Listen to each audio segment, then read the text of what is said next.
Спор между Москвой и Баку продолжается. Генерал Гурулев ответил на критику из Азербайджана. Депутат Госдумы России, генерал-лейтенант Андрей Гурулев прокомментировал реакцию азербайджанских политиков на его недавнее заявление о возможных последствиях для Баку из-за оказания помощи Украине. Гурулев подчеркнул, что не угрожал Азербайджану напрямую, однако напомнил о ключевых моментах. Первое. При ухудшении отношений ущерб, по его мнению, будет прежде всего для Азербайджана. Второе. Поставки российских углеводородов в республику могут быть прекращены. Третье. Появление НАТО на территории Азербайджана он назвал неприемлемым, сравнив ситуацию с Украиной перед началом войны. Отвечая на слова депутата Милли Меджлиса Расима Мусабекова о невозможности военной операции против Азербайджана из-за горной границы, Гурулев заявил: «Напоминаю про Чечню. Там гор не меньше». При этом он подчеркнул, что его высказывания в Баку услышали и теперь должны внимательно думать, что будет дальше. Конфликт начался после того, как президент Азербайджана Ильхам Алиев распорядился выделить $2 миллиона гуманитарной помощи Украине, включая поставку электротехнического оборудования. Гурулев назвал это не самым умным шагом и допустил возможность ограничения импорта азербайджанских товаров в Россию, а также других мер. В ответ Мусабеков резко раскритиковал российского депутата, заявив, что его нельзя пугать наскоками и что при прекращении поставок в Россию Азербайджан найдет альтернативных партнеров, например, Казахстан и Украину. Еще один депутат Милли Меджлиса, Эльман Насиров, назвал высказывание Гурулева пиком безответственности. На этом фоне Азербайджан планирует передать Украине российское вооружение. По имеющимся данным, Азербайджан рассматривает возможность поставок Украине ранее приобретенного у России вооружения на сумму в миллиарды долларов.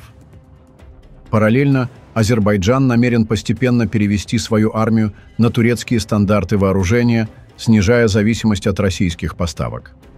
На вооружении вооруженных сил Азербайджана остается значительное количество российской техники, включая возможную передачу истребителей МиГ-29.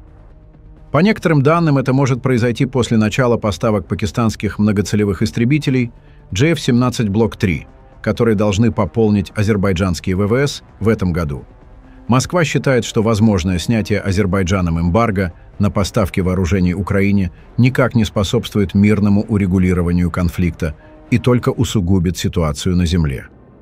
Такую оценку озвучил заместитель директора Департамента информации и печати МИД России Алексей Фадеев.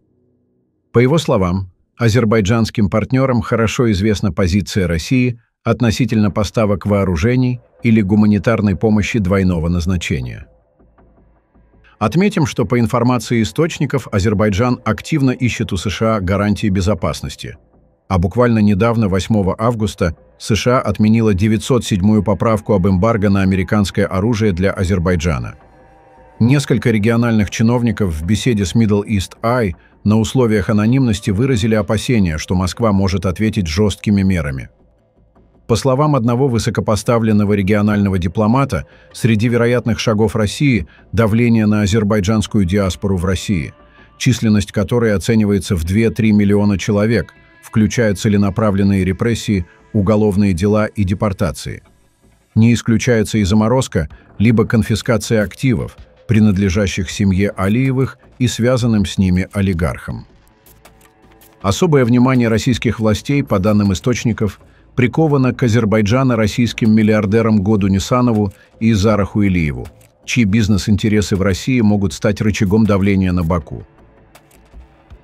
Отметим, что планирующаяся на Аляске встреча президента США Дональда Трампа и президента России Владимира Путина состоится на военной базе Элмендорф-Ричардсон.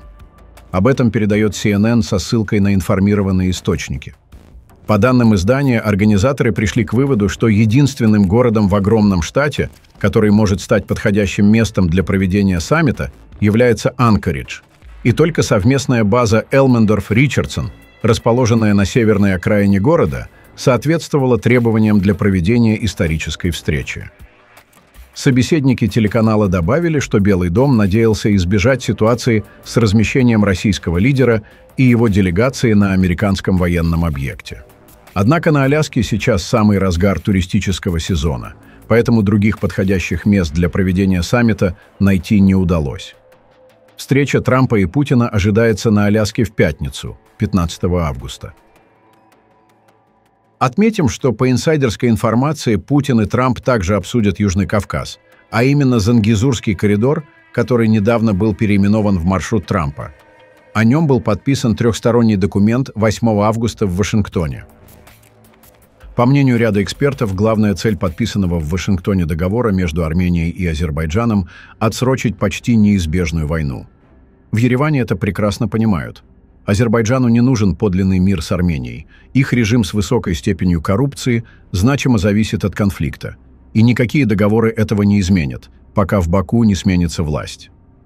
Мирное соглашение даст армянам несколько критически важных лет для укрепления в экономическом, политическом и военном плане.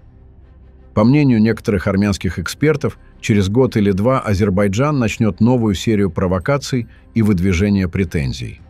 Они будут требовать возврата анклавов, отказываясь при этом возвращать армянские, например, Арцвашин. Регулярно жаловаться на то, что армянские пограничники создают трудности для водителей азербайджанских грузовиков, и придумывать все новые поводы для сохранения конфликта. Тем не менее, я считаю, что подписание договора было необходимо, ведь альтернативой оставалась лишь война, именно та, что так нужна Алиеву. На нынешнем этапе Армения эту войну бы проиграла, поскольку еще не оправилась от потери Арцаха и гибели многих тысяч своих граждан. Самое примечательное – это то, что алиевские депутаты одним за другим предъявляют Армении какие-то требования. Это даже после подписания якобы мирного договора в Вашингтоне.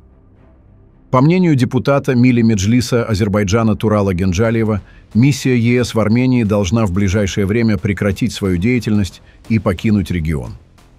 Трехсторонняя встреча в Вашингтоне и парафирование проекта мирного договора дают полную ясность в процессе нормализации отношений. Проект подготовлен по инициативе Азербайджана, что накладывает на Армению серьезные обязательства, включая контроль за присутствием третьих сторон в регионе. Об этом заявил депутат Мили Меджлиса Турал Генджалиев. Генджалиев подчеркнул, что парафированный документ возлагает на Армению обязательство прекратить деятельность миссии ЕС и вернуть ее участников в страны происхождения. По его словам, миссия ЕС была направлена по инициативе Франции для вмешательства в дела Южного Кавказа через Армению и с самого начала занималась сбором информации против Азербайджана. Генджалиев отметил, что официальные лица ЕС должны предпринять шаги для ликвидации миссии, иначе ее деятельность будет иметь только деструктивные последствия. А Армения, в соответствии с обязательствами, не должна допускать военные силы и миссии третьих стран в регион, подытожил Генджалиев. В конце добавлю, что ни один чиновник или политик или даже политолог в Азербайджане не может делать такие заявления без одобрения главы этой страны. Пишите ваше мнение в комментариях и подписывайтесь на наш канал, чтобы не пропускали самые важные и актуальные новости мира и Южного Кавказа.